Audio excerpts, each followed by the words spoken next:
Yeah. Hello all. Let's start revision for overheads. Overheads एक बहुत technical chapter है और it is the most important element of cost.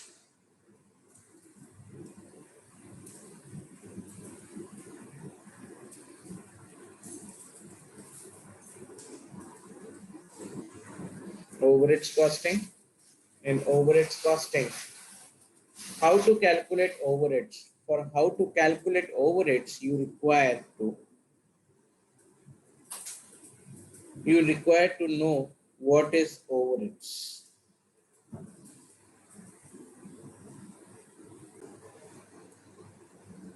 Overheads में very important, first you need to know what is overheads. What are the component of overheads? What constitutes overheads? So first we have understood the element of cost.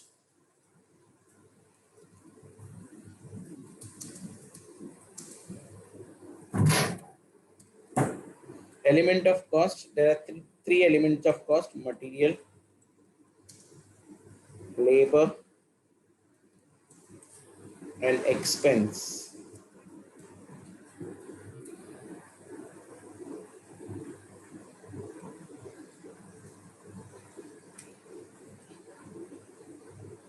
Okay, अभी element of cost is material, labor, overheads. Now you also need to know what is the cost bifurcation according to traceability. तो traceability के हिसाब से कितने type of cost होते हैं बेटा? Unmute होके बोलो। ट्रेसेबिलिटी के हिसाब से कितने टाइप के कॉस्ट होते हैं?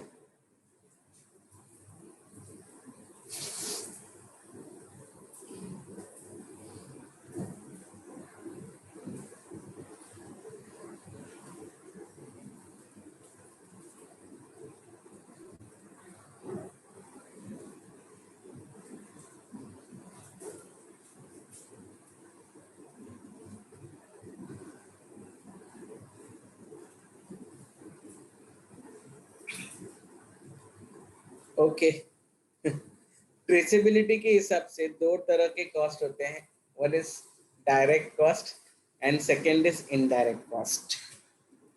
Okay, direct cost and indirect cost. तो मैं मटेरियल के दो पार्ट कर रहा हूँ,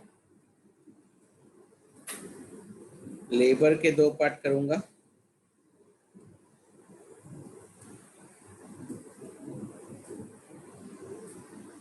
और एक्सपेंसेस के भी दो पार्ट करूंगा.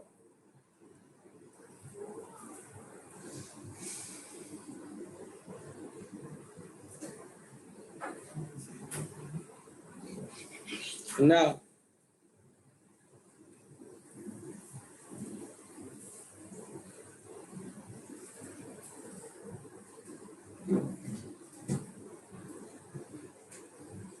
तो अभी सर क्यों दो दो पार्ट किया? क्योंकि मटेरियल में डायरेक्ट, इनडायरेक्ट,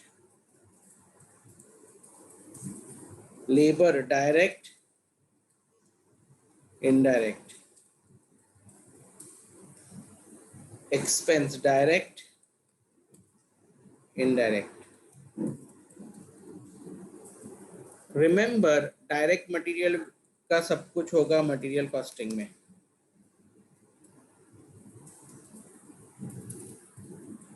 एक ही ब्लॉक में लिखूंगा. इनडायरेक्ट नहीं, डायरेक्ट लेबर मिल जाएगा लेबर कॉस्टिंग में. बाकी सब चीज एक्चुअली डायरेक्ट एक्सपेंस भी डायरेक्ट एक्सपेंसेस में जाते हैं, लेकिन डायरेक्ट एक्सपेंसेस अगर बहुत क्लियर है तो वो अलग से ही डिस्ट्रीब्यूट करते हैं हम लोग. उसको डिस्ट्रीब्यूशन या उसका कैलकुलेशन अलग से करना नहीं पड़ता है क्योंकि वो डायरेक्ट है. Direct expenses specifically, but generally direct expenses का कंपोनेंट इतना कम होता है तो हम लोग उसको ओवरहेड्स के साथ कंसिडर कर लेते हैं. तो इनडायरेक्ट इज ओवरहेड्स, और ये दोनों भी ओवरहेड्स. तो अगर आप देखोगे तो ओवरहेड्स के कंपोनेंट्स बहुत बड़े हैं। तो overheads constitutes of indirect material, overheads constitutes of indirect labor, overheads constitutes for direct expenses and indirect expenses। तो ये अच्छी तरह से आपको मालूम होना चाहिए ना। दूसरा, दो तरह के डिपार्टमेंट होते हैं, production department, service department. What is difference between production department and service department? Production department और सर्विस डिपार्टमेंट में क्या डिफरेंस है? Production department where goods are manufactured,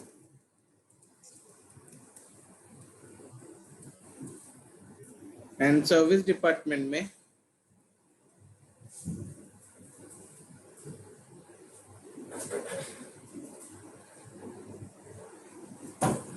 correct, service department में support production department for smooth functioning of business. Smooth functioning रखो, बस हो गया।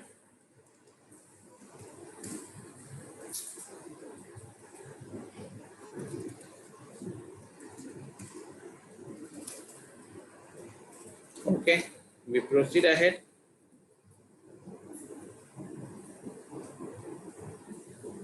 तो ये प्रोडक्शन डिपार्टमेंट हो गया, ये सर्विस डिपार्टमेंट हो गया। Sales of goods is not a part of production department. Production department का काम है गुड्स बनाना, गुड्स बेचने का काम प्रोडक्शन डिपार्टमेंट का नहीं है। गुड्स बेचने का काम सर्विस डिपार्टमेंट का है। Marketing, selling and distribution, they are all service departments. Okay, आगे बढ़ते हैं। रिमेंबर, प्रोडक्शन डिपार्टमेंट का ये जो भी क्लासिफिकेशन किया, classification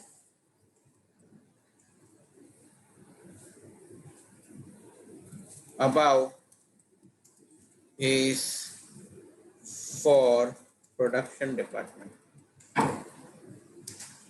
whereas classification all the cost, direct and indirect, are overheads। Support staff यानी सर्विस डिपार्टमेंट का सारा कॉस्ट, फिर भले वो डायरेक्ट कॉस्ट हो या इनडायरेक्ट कॉस्ट, पूरा का पूरा सब चीज ओवरहेड्स में आता है। It is not the part of material cost,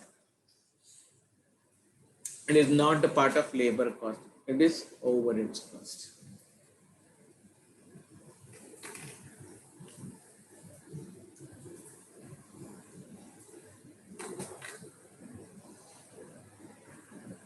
चलो, नाउ अभी क्या करना है हमें? हमें ओवरहेड्स कहाँ से मिलेंगे? तो ट्रायल बैलेंस से मिलेंगे।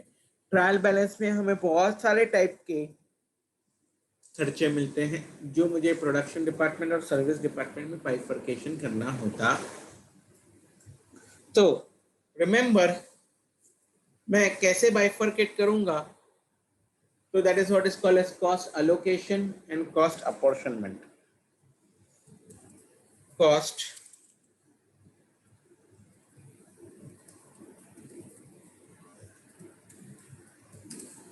Cost allocation, what do you mean by cost allocation? Cost allocation का मतलब है distribution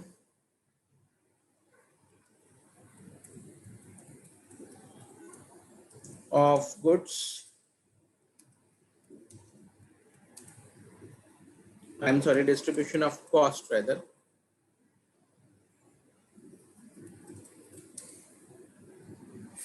on a real basis, and cost apportionment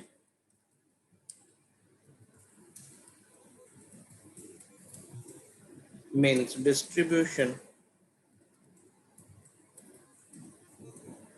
of goods of cost again cost on surrogate basis.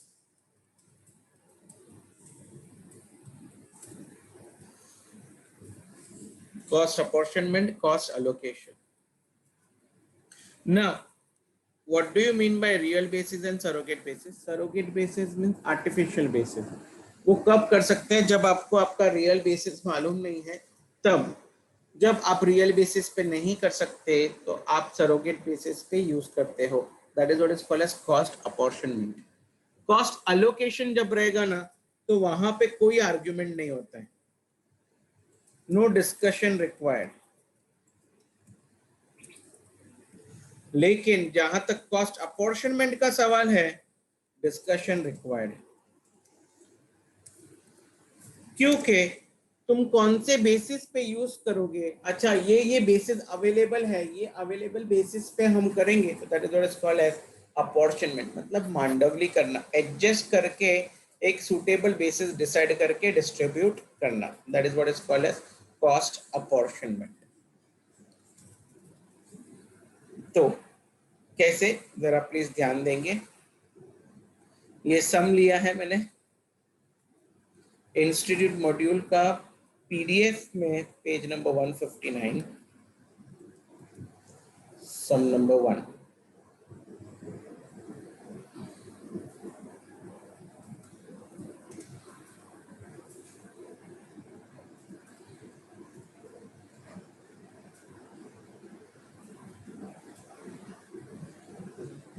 Yeah, sure. Let's start. A factory has 3 production department P1, P2, P3 and 2 service department S1 and S2. The following overheads and the other information are extracted from the books for the month of January 2016. Expense, rent, repairs, depreciation, lighting, supervision, fire insurance of stock, ESI contribution and power. तो now दूसरा आपको details दिया है, particulars P1, P2, P3, S1, S2 department wise आपको क्या क्या दिया है. Area in square feet, number of workers, wages, value of plant, stock value and horse power of the plant. Allocate and apportion the overheads among the various department on suitable basis.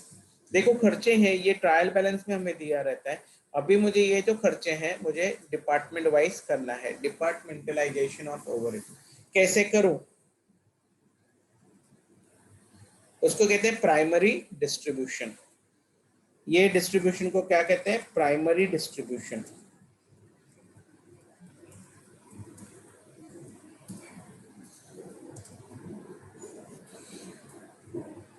और ये जो bifurcation करते हैं उसको कहते हैं overheads analysis sheet. तो अभी particulars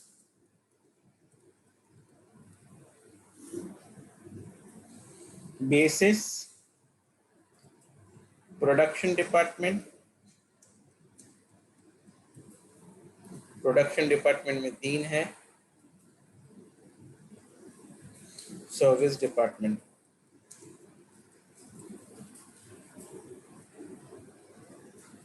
P1, P2, P3, S1, S2.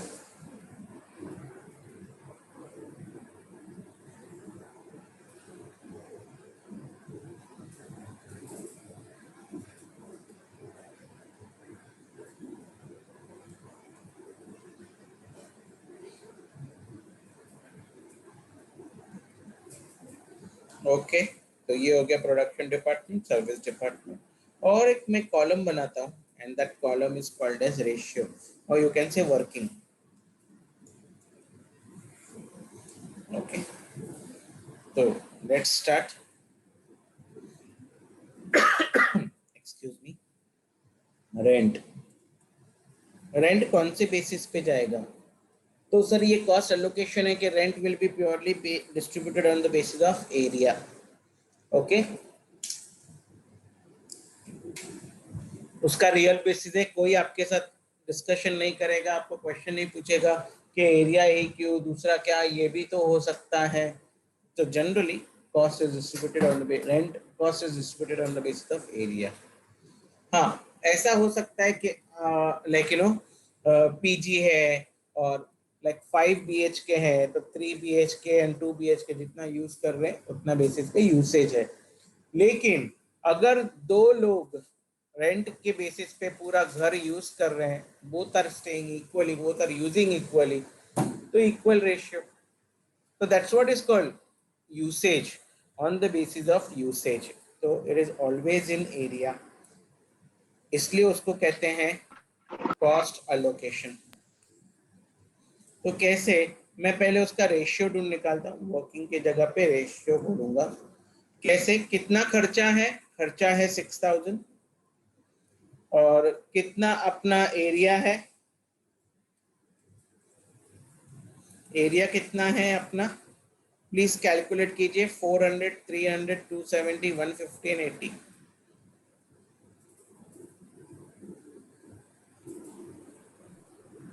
Answer is 1200। 1200 answer आया मुझे। हाँ सर। ओके, तो 5 रुपीज, अगर 5 रुपीज है तो इधर आएगा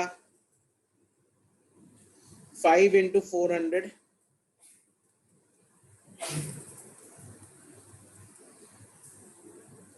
5 into 400, 2000, then 5 into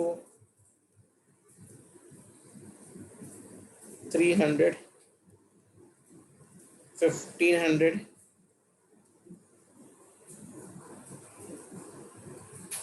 5 into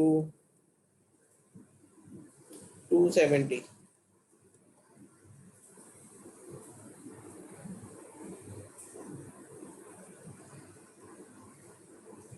then 5 into 150 and 5 into 80। तो जो रेंट था वो मैंने किया।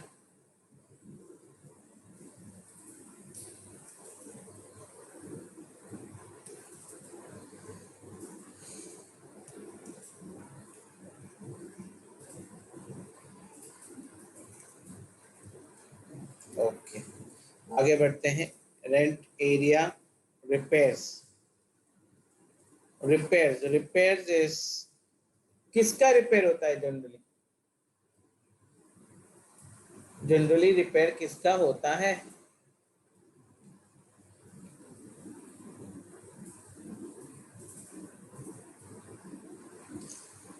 प्लांट। तो ओके, कुछ नहीं बोला है। मशीनरी। Yes, plant machinery. तो मशीनरी या प्लांट, क्या वैल्यू दिया है, वैल्यू ऑफ प्लांट। जितना महंगा प्लांट उसका उतना महंगा रिपेयर होगा, जितना सस्ता प्लांट उतना सस्ता उसका रिपेयर होगा। ये अज्यूम करते, जरूरी नहीं है कि एक्चुअल रिपेयर कॉस्ट ऐसे ही आया हो, इसलिए इसको कहते हैं कॉस्ट अपॉर्शनमेंट।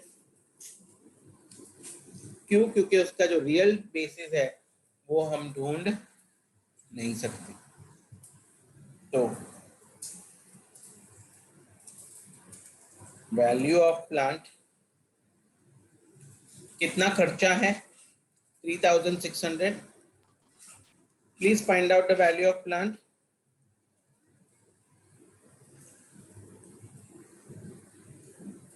1,80,000, 1,80,000 है।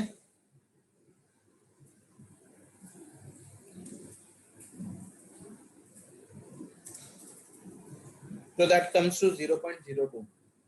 0.02 का मतलब है 2%, 2% of the plant.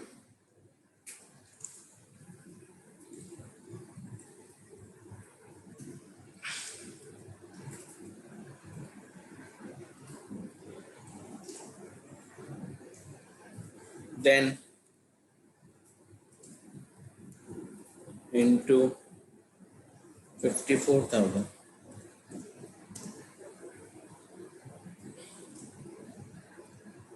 into 48,000 into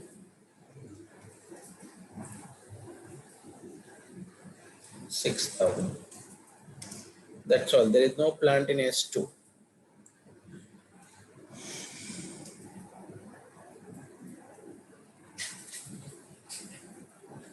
ये मैं सारी चीजें वैसे की वैसी ऊपर कॉपी कर लेता हूँ और अब मुझे सिर्फ यहाँ पे इक्वल टू डालना है.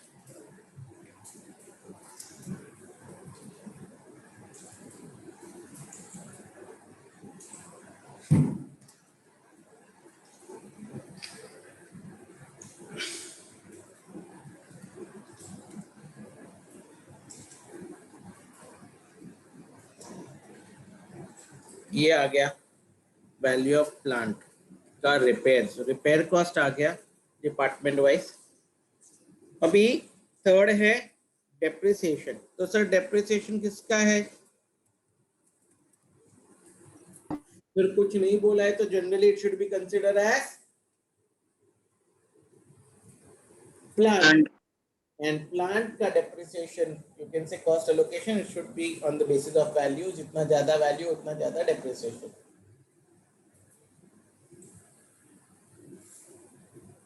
तो डेप्रिसिएशन का कॉस्ट है 2700 और टोटल प्लांट की वैल्यू है आई थिंक आपने बोला 3,60,000 if I am not wrong. नहीं 1,80,000. 1,80,000 correct.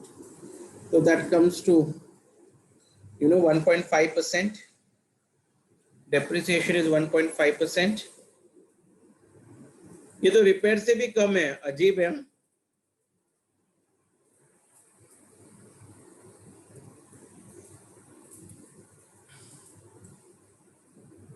क्या करूंगा मैं, ये पूरा कॉपी कर लेता हूं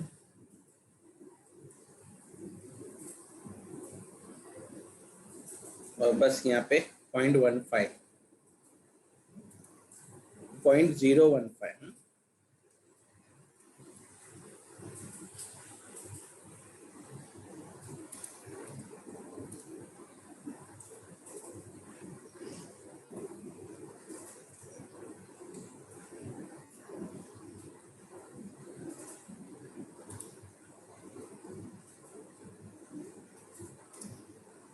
बस अभी ये जो नीचे लिखा है उसको ऊपर लिख देता हूँ और कैलकुलेट करेंगे कैलकुलेटर से. You will get all the answers.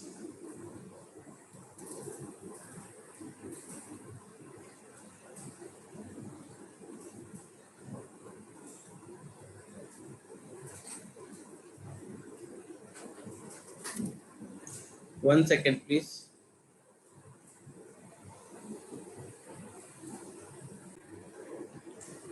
Yeah.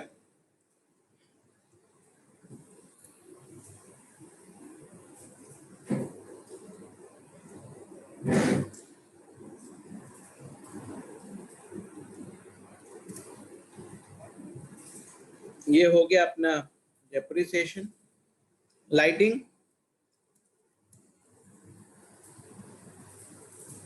Actually sir lighting, power cost, इन सब का बेसिस ऐसा ही है, horse power multiply by the machine hours.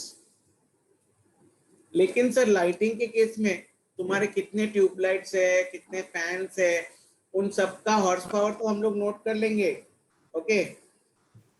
लेकिन वो कितना देर चला वो डेटा मैं ढूंढ ही नहीं सकता, मांग ही नहीं सकता, because that data can not be made available. तो कॉस्ट अपॉर्शनमेंट एडजस्टमेंट करेंगे on the basis of area पर. Correct. Actually first preference area नहीं है.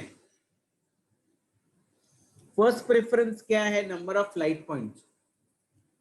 अगर नंबर ऑफ लाइट पॉइंट्स नहीं दिया है तो एरिया पे जाएगा. ओके. तो area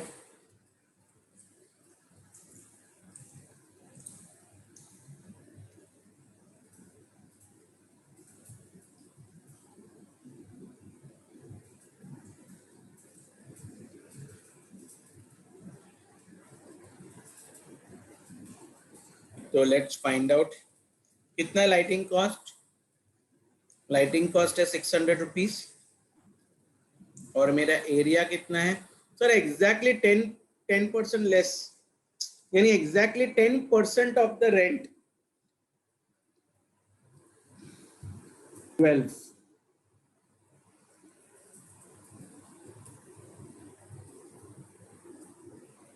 So that comes to equal to, तो डाला नहीं, that comes to 0.5. तो चलो लेट्स गो अहेड। तो आपको सिर्फ क्या करना है, ये कितना हो जाएगा 200, ये कितना हो जाएगा 150, एक जीरो कम कर रहा हूं,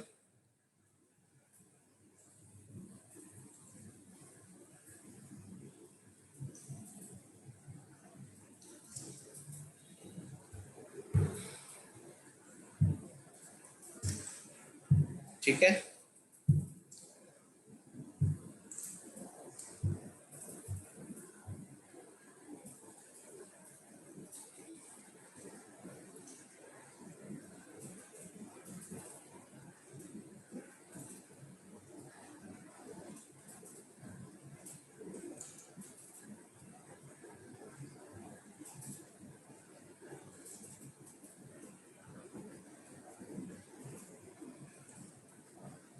ठीक है, आगे बढ़ते हैं। लाइटिंग के बाद supervision. Supervision is of the workers. तो you can do number of workers, लेकिन अगर नंबर ऑफ वर्कर्स नहीं दिया है, it can go on the basis of wages, क्योंकि like you know supervision cost, जहाँ पे वेज कॉस्ट ज्यादा रहेगा वहां पे सुपरविजन कॉस्ट ज्यादा रहेगा। बट अगर नंबर ऑफ वर्कर्स दिया है तो वो बेस्ट है।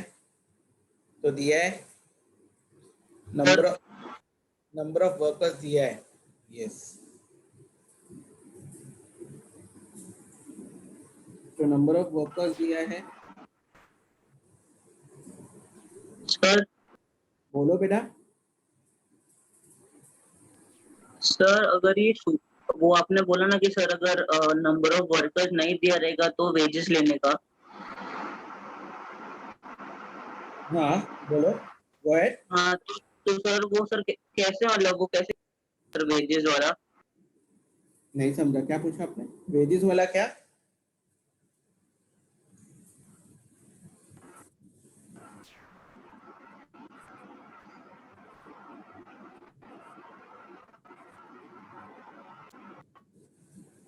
Hello, hello. हाँ बोलो, क्या बोला? वेजेस वाला क्या? हाँ सर, तो मैं किधर सर वेजेस ले रहा हूँ, तो सर वेजेस कैसे लेने का? ओके, तो ये पूछना चाहता है कि वेजेस कौन से लॉजिक पे आ रहा है। हाँ सर। Okay, see when you have supervision cost, जहां पे आपके पास डायरेक्ट लेबर महंगे हैं, the more costliest direct labour, there you will keep more supervision so that his cost is not wasted and he utilizes his entire time and work in the factory. तो वहां पे supervision ज्यादा रहेगा, उसके ऊपर ध्यान ज्यादा रहेगा, उसके लिए एमआईएस ज्यादा रहेगा। तो this is what is called as supervision cost. तो जहां पे अगर नंबर ऑफ वर्कर्स नहीं है तो वेजेस कॉस्ट लेना अप्रोप्रिएट है। Am I clear?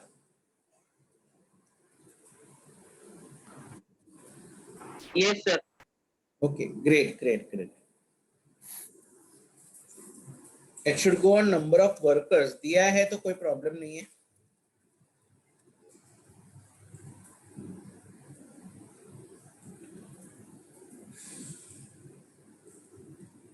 Yes. Supervision cost is 9,000 and कितने वर्कर्स है बेटा?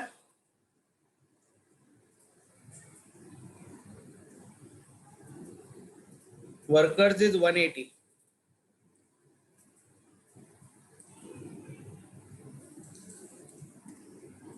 so it comes 50, it comes 50, तो 50 into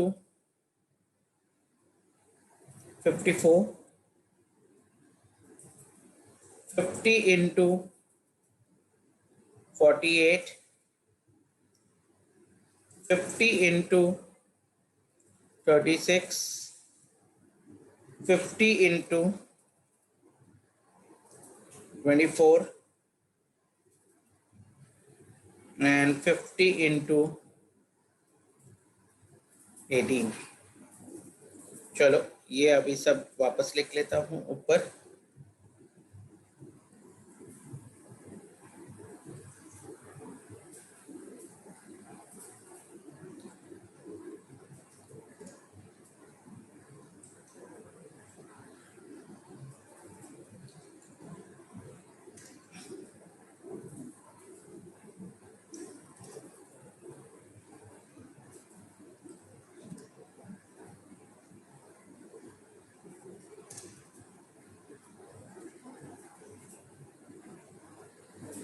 fire insurance, fire insurance for stock, stock के लिए फायर इंश्योरेंस तो ऑफ कोर्स जितना वैल्यू ऑफ स्टॉक रहेगा हर एक डिपार्टमेंट में उतना ही इंश्योरेंस कॉस्ट जाएगा। तो स्टॉक वैल्यू होना चाहिए in each and every department.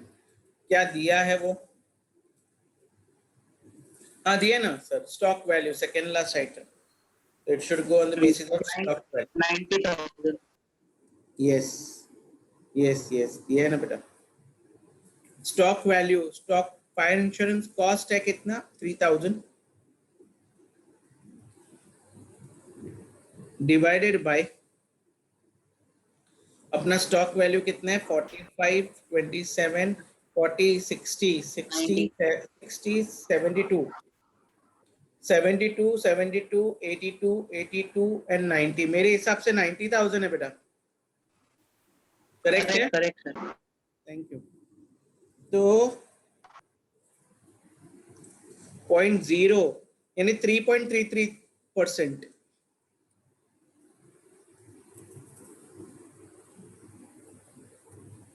into 45,000, then into 27,000 and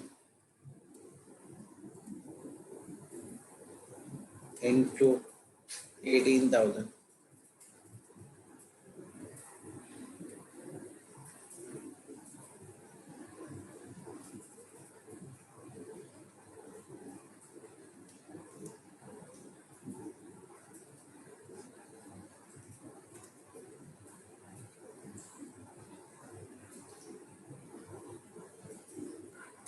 तो परफेक्ट आ रहा है, ये 600 है, ये 899 है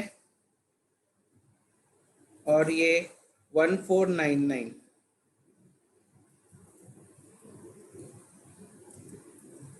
क्या एक्चुअली ऐसा है क्या? I just check it out. 45,000 into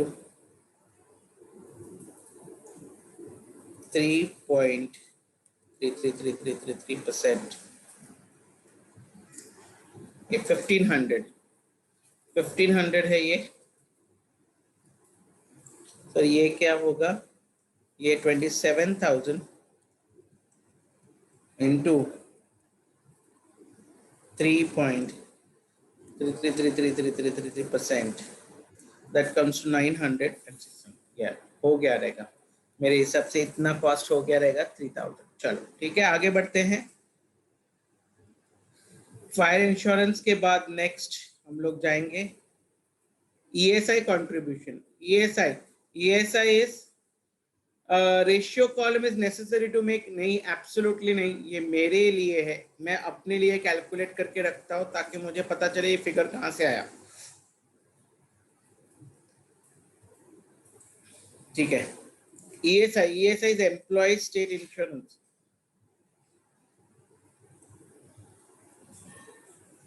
contribution, employers contribution रहता है ना, ओके, एम्प्लॉयर्स कंट्रीब्यूशन। तो मेडिक्लेम रहता है, एम्प्लॉय स्टेट इंश्योरेंस, लेकिन ये रहता है कंट्रीब्यूशन ESIC। तो it should go on the basis of wages, जितना ज्यादा वेजेस उतना ज्यादा इनका इंश्योरेंस, जितना कम वेजेस उतना कम इंश्योरेंस। तो कितना है ESIC?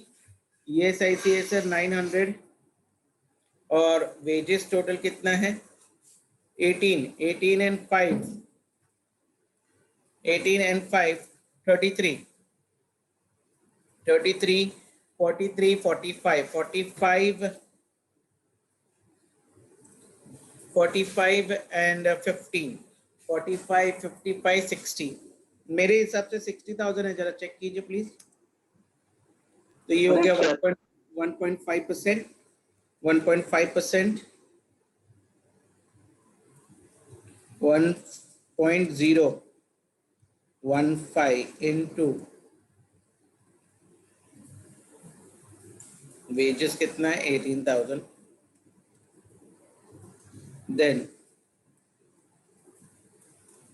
इंटू कितना है 15,000, 015 into 12,000, then 0.015 into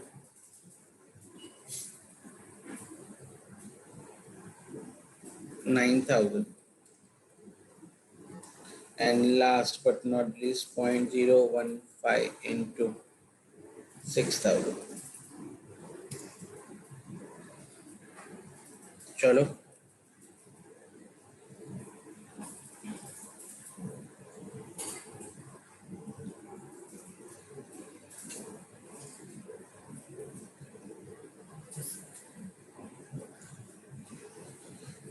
we'll go here।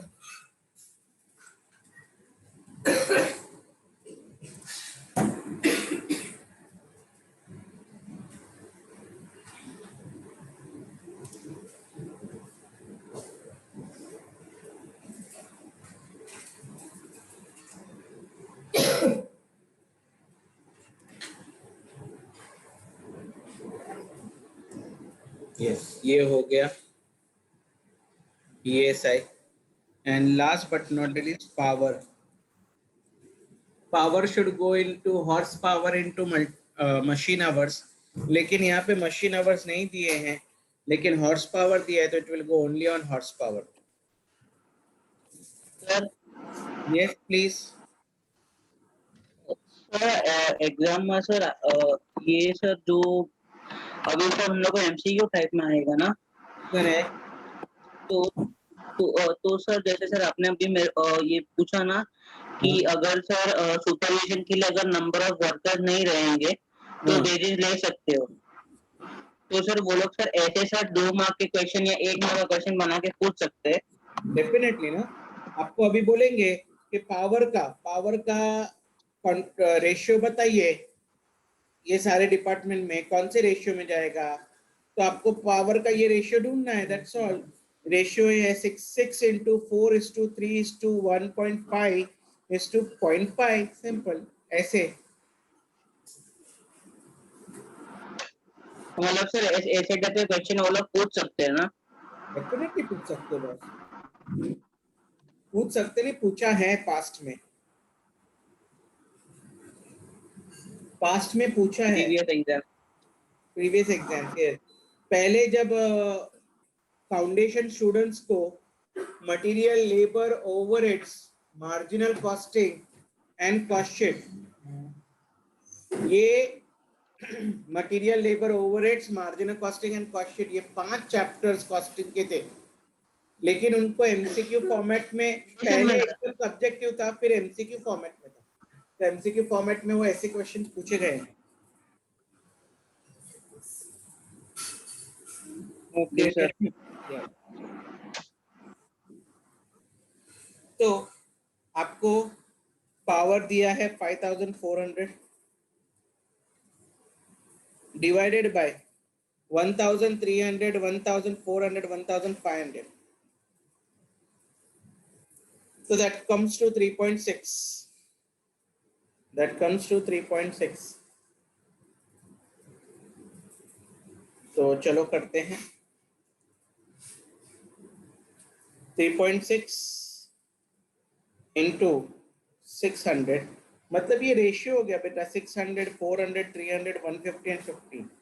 तो अगर मैं इसको ऐसा करूं तो it can be like this also, 12:8:6:1, ये रेशियो भी हो सकता है।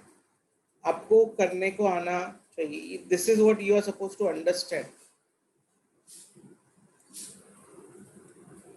into 400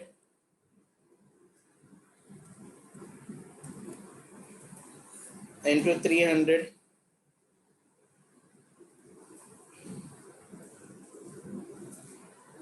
into 150 and this into 50। बस ये चीज को यहाँ पे डाल देना चाहिए and equal to equal to equal to equal to equal to, that's power. Power was the last one. तो अभी मैं सिर्फ क्या करूंगा, टोटल कर दूंगा।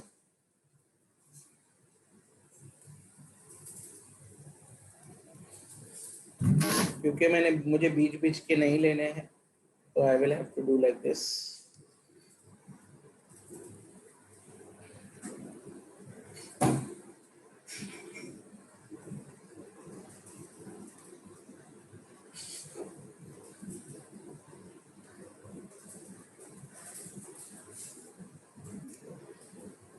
And we got all our cost। तो ये हो गया primary distribution, overheads as per primary distribution. Okay, तो ये सम था, प्राइमरी डिस्ट्रीब्यूशन का एग्जांपल लिया। Okay, institute module is correct, we proceed ahead now. Primary distribution हो जाने के बाद अभी आता है सेकेंडरी डिस्ट्रीब्यूशन। सेकेंडरी डिस्ट्रीब्यूशन क्या होता है? सेकेंडरी डिस्ट्रीब्यूशन होता है सर्विस डिपार्टमेंट का खर्चा प्रोडक्शन डिपार्टमेंट पे लोड करो।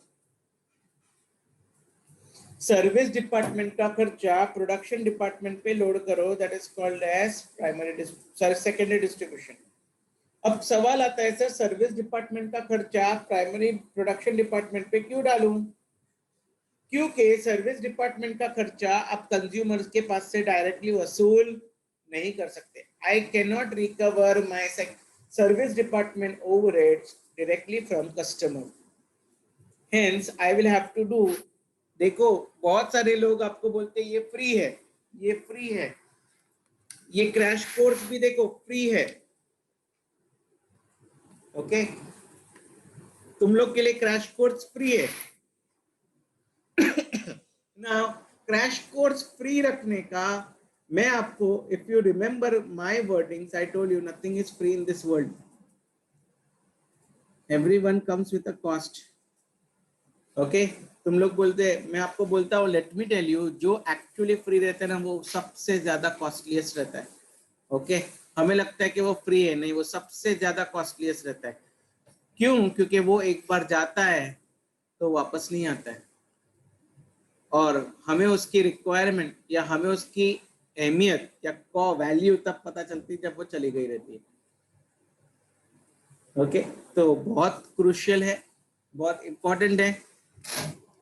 तो अगर कंपनी कोई खर्चा इंकर करता है सर्विस डिपार्टमेंट का, वो आपसे डायरेक्टली नहीं मांग सकता है, तो आपसे इनडायरेक्टली मांगेगा। बहुत सिंपल है ना, अगर घी सीधी उंगली से नहीं निकलता है तो उंगली को टेढ़ी करनी ही पड़ती है, वो लॉजिक अप्लाइड है। तो सर्विस डिपार्टमेंट का खर्चा होना बहुत नेसेसरी है, क्योंकि उसके बिना स्मूथ फंक्शनिंग नहीं होता है। और अगर मुझे करना है तो उसके लिए मुझे क्या करना पड़ेगा? 1 सेकेंड प्लीज, एक्सक्यूज मी। उसके लिए मैं सर्विस डिपार्टमेंट का खर्चा प्रोडक्शन डिपार्टमेंट में डाल दूंगा, और अगर प्रोडक्शन का डिपार्टमेंट का 80 रुपीज होता है, सर्विस डिपार्टमेंट का उसके ऊपर 20 रुपीज का बोझ आया, तो मैं प्रोडक्शन डिपार्टमेंट का ऐसा बोलूंगा कि मेरा 80 रुपीज कॉस्ट नहीं है, मेरा 100 रुपीज कॉस्ट है, ये उसका मतलब होता है। That is what is called as secondary distribution. बेटा ये ना ट्रेडिशनल मेथड है, ये ट्रेडिशनल मेथड है,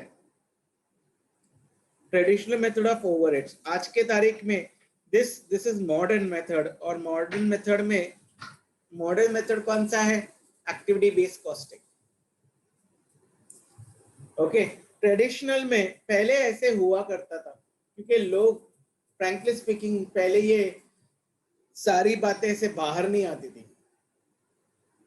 लेकिन today youngsters like you people I have seen, they are very straightforward.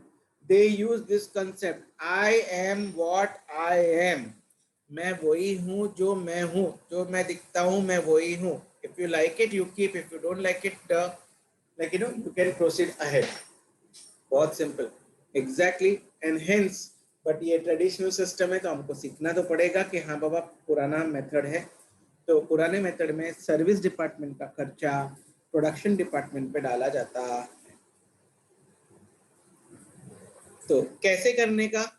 It is like you no direct method, direct distribution method, step ladder method and reciprocal services method, trial and error method. Okay, या I should say 3 methods है। Okay, यहाँ पे दिया है, आपको अच्छी तरह से मालूम होना चाहिए। Direct distribution method, step method मतलब step and ladder method, reciprocal services method. उन्होंने रेसिप्रोकल सर्विसेज मेथड और टी बताया repeated distribution method. The answer is incorrect, the answer is incorrect. Reciprocal services method includes repetitive distribution method, it includes simultaneous equation method, and it also includes trial and error method। उन्होंने appropriate disclosure नहीं किया है। So I repeat one more time,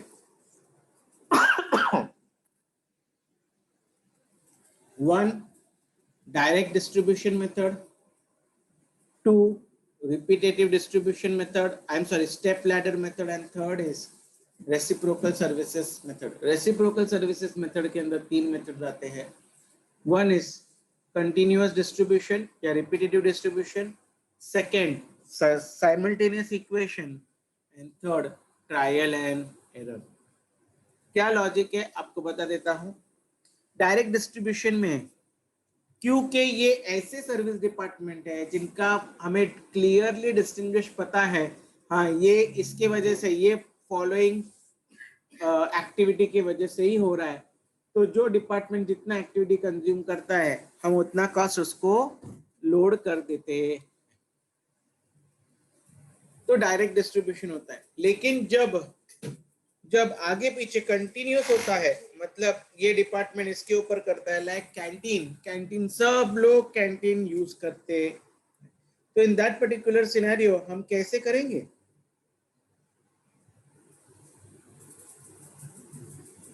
तो in that particular scenario हम कैसे करेंगे?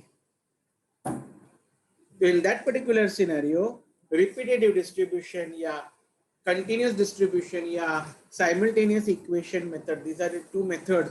Trial and error, हम लोग ट्रायल एंड एरर करते हैं एंड उस हिसाब से कैलकुलेट करते हैं, तो trial and error is not that useful, लेकिन simultaneous equation and repetitive distribution helpful है। ओके, खास करके साइमल्टेनियस तभी होंगे जब 2 सर्विस डिपार्टमेंट होंगे, 2 से ज्यादा रहेंगे तो रिपीटेटिव बेटर पड़ता। So let's see how this particular stuff has been done. So we'll do institute module का page number 193 as per PDF, sum number 27, 193।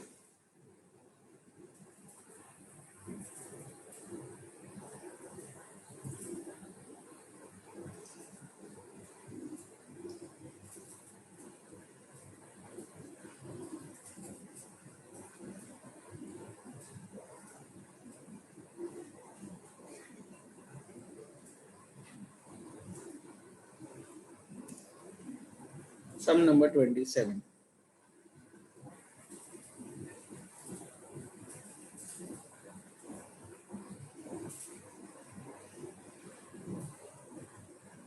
When more than 2 departments रहेंगे ना, तो रिपीटेटिव, स्टेप लैडर, ये दोनों ये methods अच्छे पड़ते हैं। साइमल्टेनियस के लिए नहीं यूज कर सकते। Simultaneous can work only in case of two service departments. चलो आगे बढ़ते हैं। सम नंबर 27।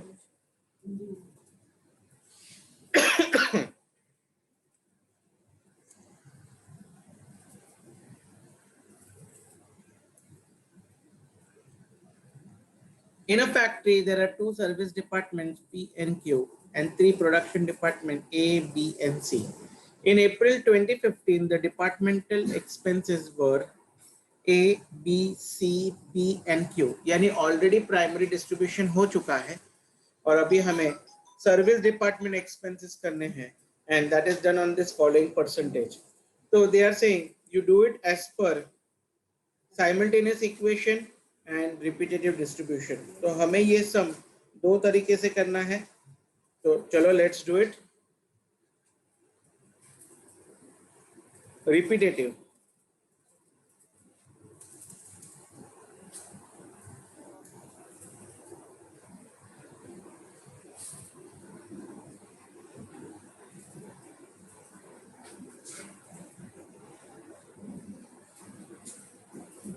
particulars,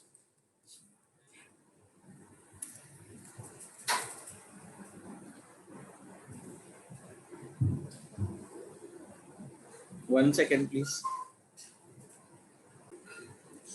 Now आपने सॉल्व किया है, ओके, तो प्लीज सॉल्व। टाइम रिक्वायर्ड मैं आपको देता हूं 5 minutes, okay. Solve this sum, solve this sum. या मैं भी आपके साथ कर रहा हूं।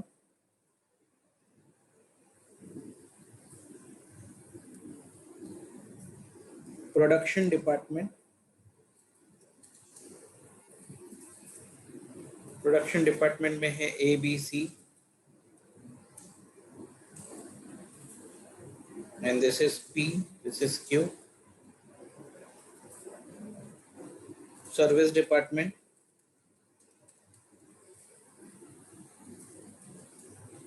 ओवरहेड्स,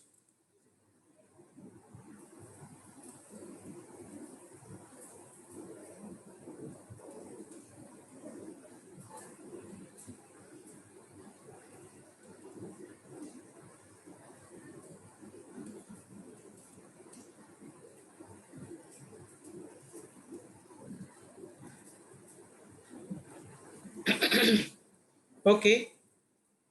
पी कॉस्ट जाना चाहिए ए बी सी को और क्यू को इन 3:4:1.5:1.5। Okay okay okay. तो पी का खर्चा है 1,20,000, तो माइनस 1,20,000। तो यहां पे जाना चाहिए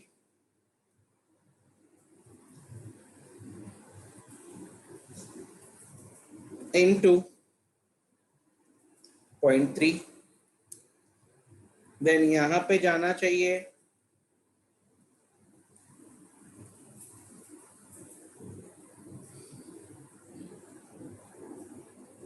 इनटू 0.4, 48 सर। सॉरी, अच्छा मुझे फिगर्स बता रहे हो, ग्रेट ग्रेट ग्रेट। यहां पे जाना चाहिए 15%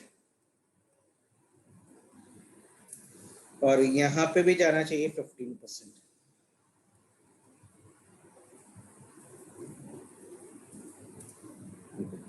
तो अब ये हो गया P का डिस्ट्रीब्यूशन। सर मैं P के बजाय Q स्टार्ट करना चाहता हूं, कर सकता हूं, कर सकते हो, नॉट अ प्रॉब्लम। Q में अभी है 1,18,000,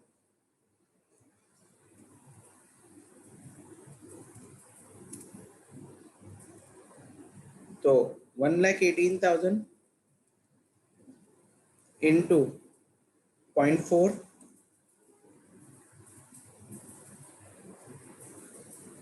1,18,000 into 0.3, 1,18,000 into 0.25 and 1,18,000 into 0.05. This completes. तो अभी P में वापस 5,900 आ गया, 5,900 आ गया, तो माइनस 5,900,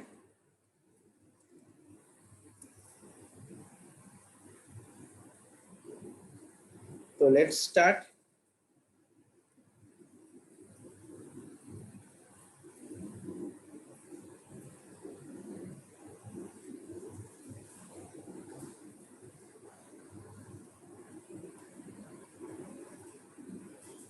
तो अभी 885 आ गया सर क्यू में, ये बरोबर है ना? आई मेरे से बहुत आगे हो, राइट? आप लोग मेरे से बहुत आगे हो, ये राइट है कि नहीं? Great, thank you, correct correct sir. Thank you, thank you.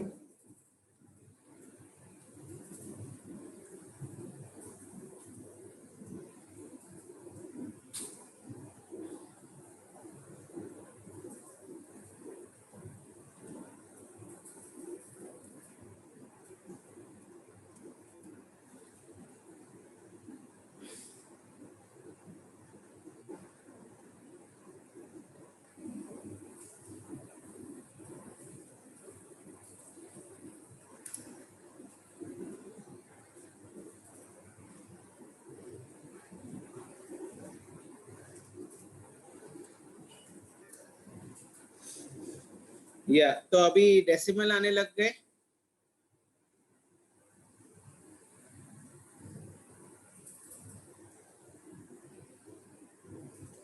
ये 44, ये 221.25, ये 265.5. तो कैन आई से मैं इसको 266 कर देता हूं.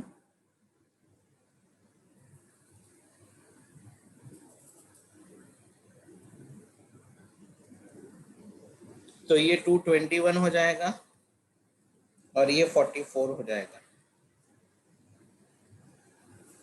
तो अभी -44. आप एक बार चेक कर सकते हो कुछ गड़बड़ तो नहीं है. इस टोटल होना चाहिए 885, परफेक्ट है. P, वापस P,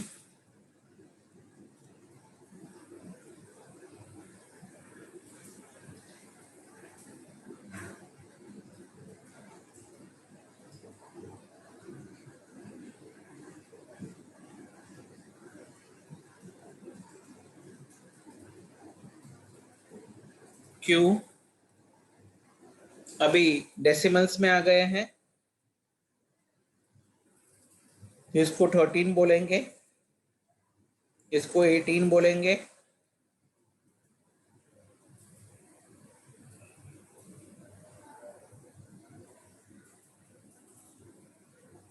सेवन बोलेंगे. तो अभी इन दो सबको ऐड करके देख रहा हूँ, 38 है, 38. तो कैन आई से इसको 6 बोल दिया तो सब नलीफाई हो जाएगा. जरा चेक कर लो, 0 होना चाहिए. Yes, perfect. चलो 6. तो ये लास्ट डिस्ट्रीब्यूशन है, I am not gonna give. बस अभी मैं पी को नहीं दूंगा, ये जो भी है 6 रुपीज ए बी सी में डिस्ट्रीब्यूट कर दूंगा. 40%, 40% is 2.4, 2 rupees. 30%, 1.8, that is 2 rupees. And 25%, that is 1.5, so that is also 2 rupees. And it gets over. 0 हो गया. सम अप कर दीजिए प्लीज.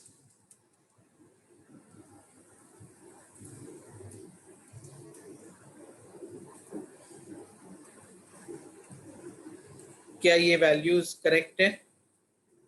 मेरे को ये वैल्यूज आए.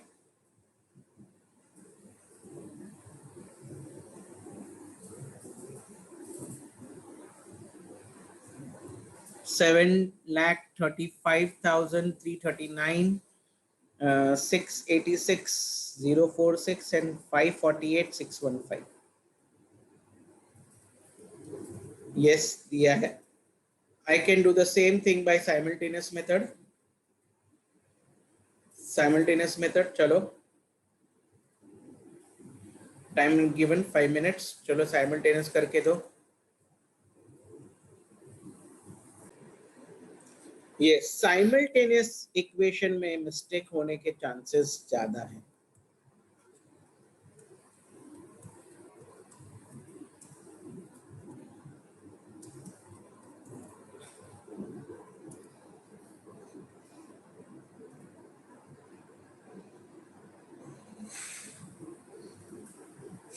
Let total cost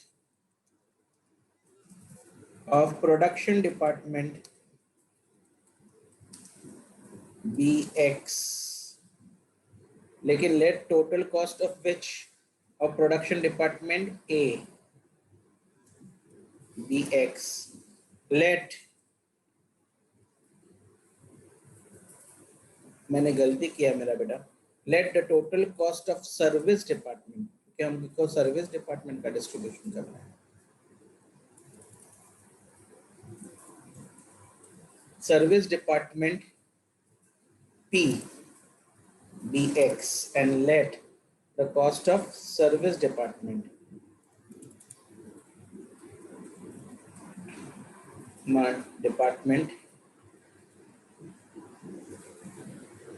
B by.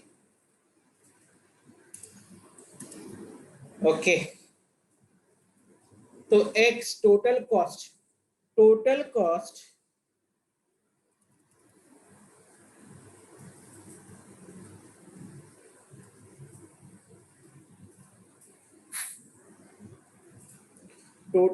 of service department P is equal to how much?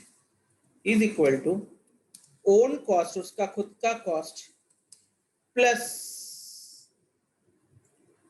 how much percent of Q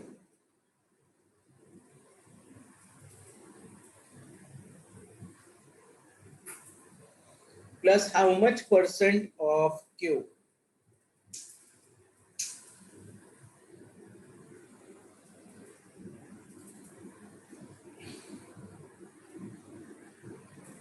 five. अरे बाप रे, वन स्टूडेंट बोलते हैं 5 के फिर 15. P बोलता है उसका खुद का खर्चा प्लस 15% के 5%.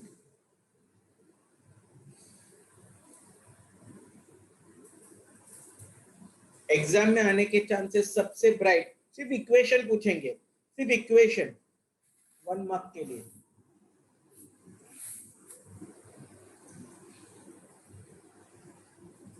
Okay, the right answer is 5. Yes, very good, perfect.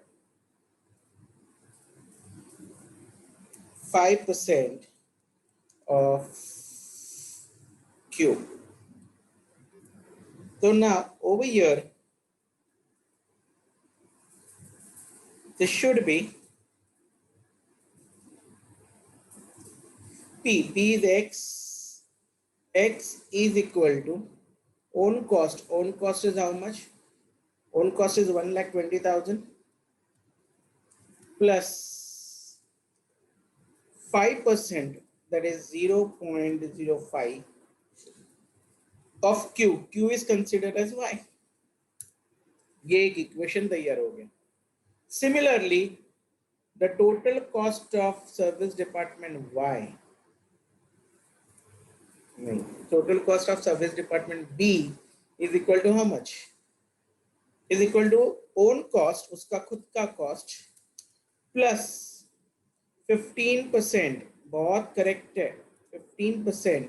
तो जब आप Q के लिए देख रहे हो तो आपको P में देखने का, P का परसेंटेज देखने का, और जब P के लिए देख रहे हो तो आपको Q का परसेंटेज देखना है. ये पॉइंट बहुत इंपॉर्टेंट है. 15% ऑफ P.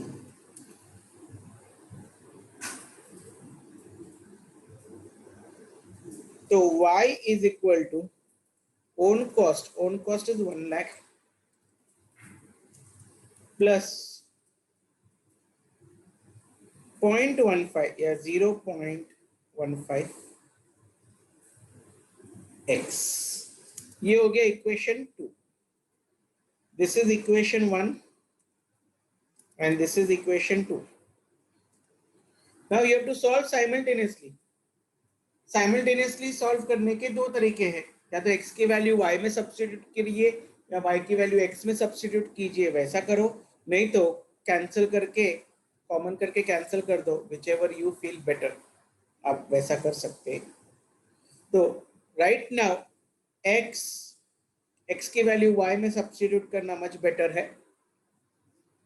तो कैन आई से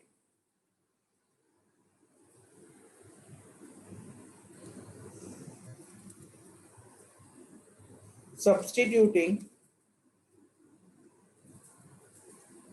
equation 1 in equation 2. मैं इक्वेशन 1 को इक्वेशन 2 के अंदर डालता हूं, यानी x की वैल्यू में मैं x का इक्वेशन डालूंगा, तो it will become y is equal to how much, x लिखने के बजाय मैं क्या लिखूंगा, 1,20,000 प्लस 0.05 y. अभी सॉल्व करेंगे हम लोग equation. y is equal to 1 lakh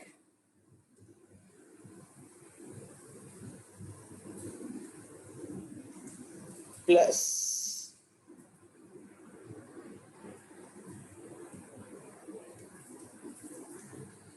15 into 1,20,000 is 24,000.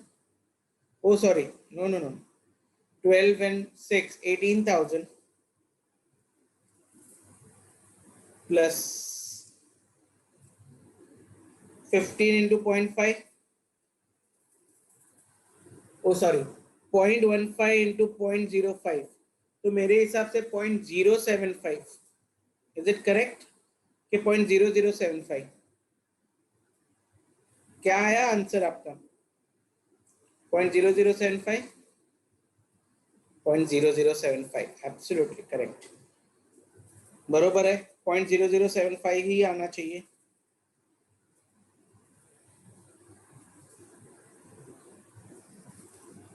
Zero zero seven five right है बेटा. 4 डेसिमल होने चाहिए, 1 2 3 4, इसलिए 0.075 आना चाहिए, क्योंकि 15 5 75.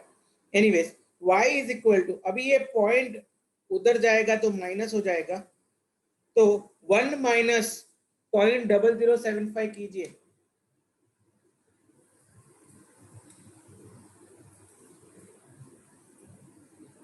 कितना आया आंसर? 1 माइनस 0.0075. यस, तो करेक्ट है. 0.9925. Absolutely correct answer. Absolutely correct answer. 0.9925. Very good, correct है. अरे बेटा 1000 में से 75 माइनस करने का, ओ सॉरी 10,000 में से. ओके चलो आगे बढ़ते हैं. यस, तो 9,925 परफेक्ट आंसर है. y is equal to 1,18,000.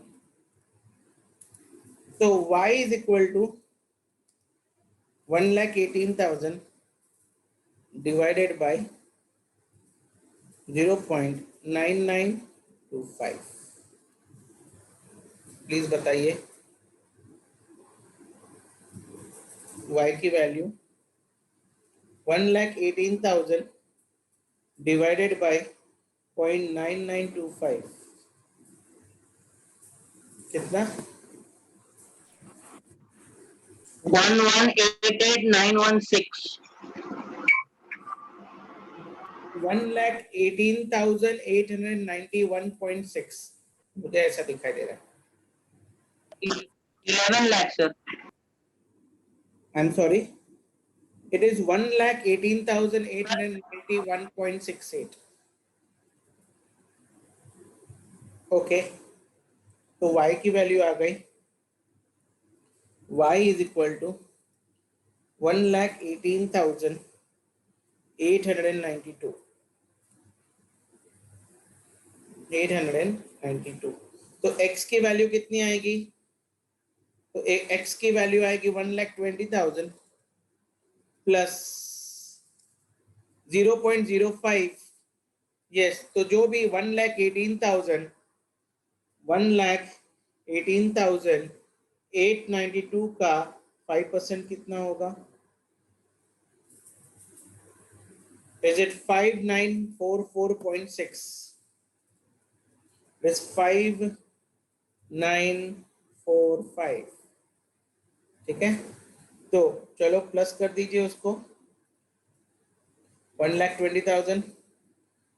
So that comes to 1,25,000. X is equal to 1,25,945. That's all. This is our answer. तो x की वैल्यू मिल गई, y की वैल्यू मिल गई. अभी हम ये टेबल बनाएंगे, तो हमें बार बार रिपीट नहीं करना पड़ेगा, एक ही बार में आ जाएगा आंसर.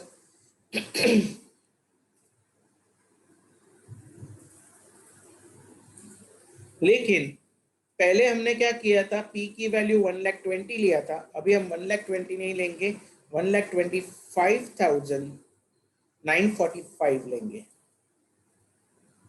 इतना माइनस करेंगे. सबसे पहले Q को दे देंगे. Q को कितना आता है? 5% आता है. नहीं, Q को जाता है 15%. Q को जाता है 15%.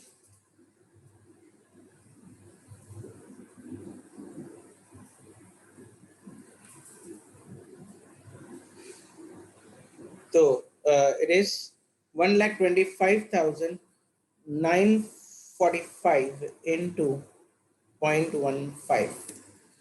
That comes to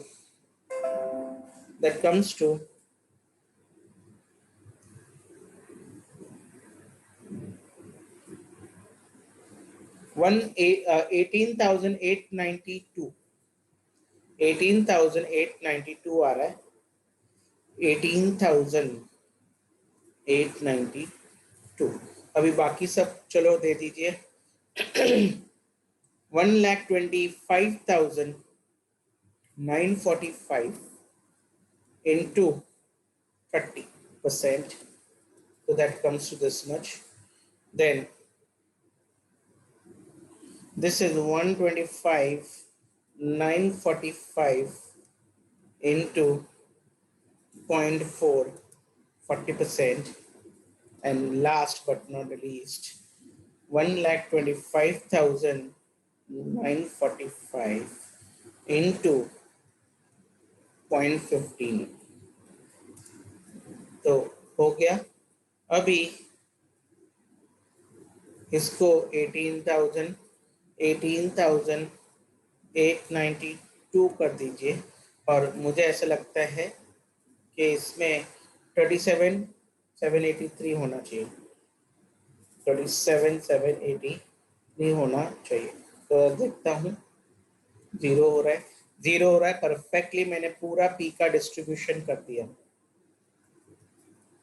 अभी Q का डिस्ट्रीब्यूशन करेंगे. Q कितना? Q का वैल्यू है 1 लाख.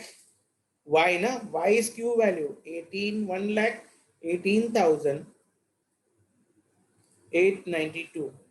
सबसे पहले P को दे रहा हूँ. 5% देना चाहिए.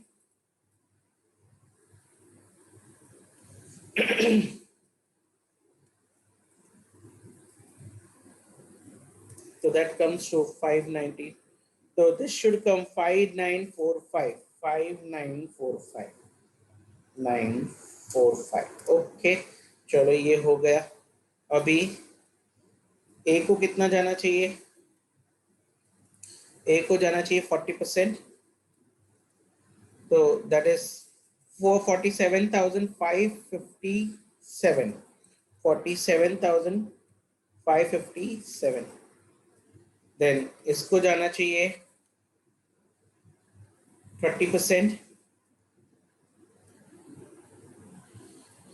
35,668, 35,668।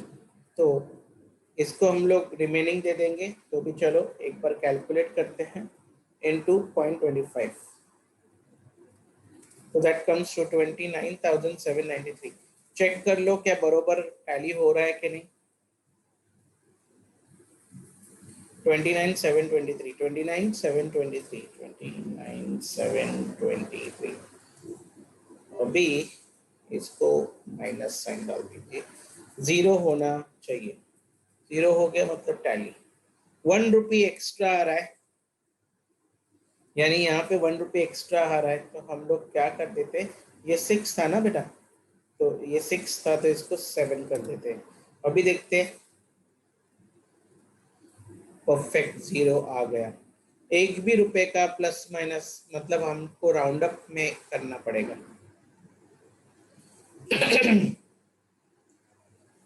चलो, तो ना अभी हम वैल्यू करेंगे, सम अप करेंगे,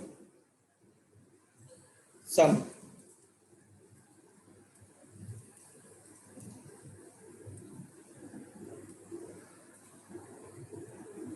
and there it is, total मिल गया। Okay, 7,35,340, 6,86,045 and 5,48,615. Have you understood? This is secondary distribution. Primary distribution and secondary distribution बहुत important concept है overheads में। पूरी तरह से समझा है? ओके, तो ये हो गया मेजर पार्ट ऑफ overheads।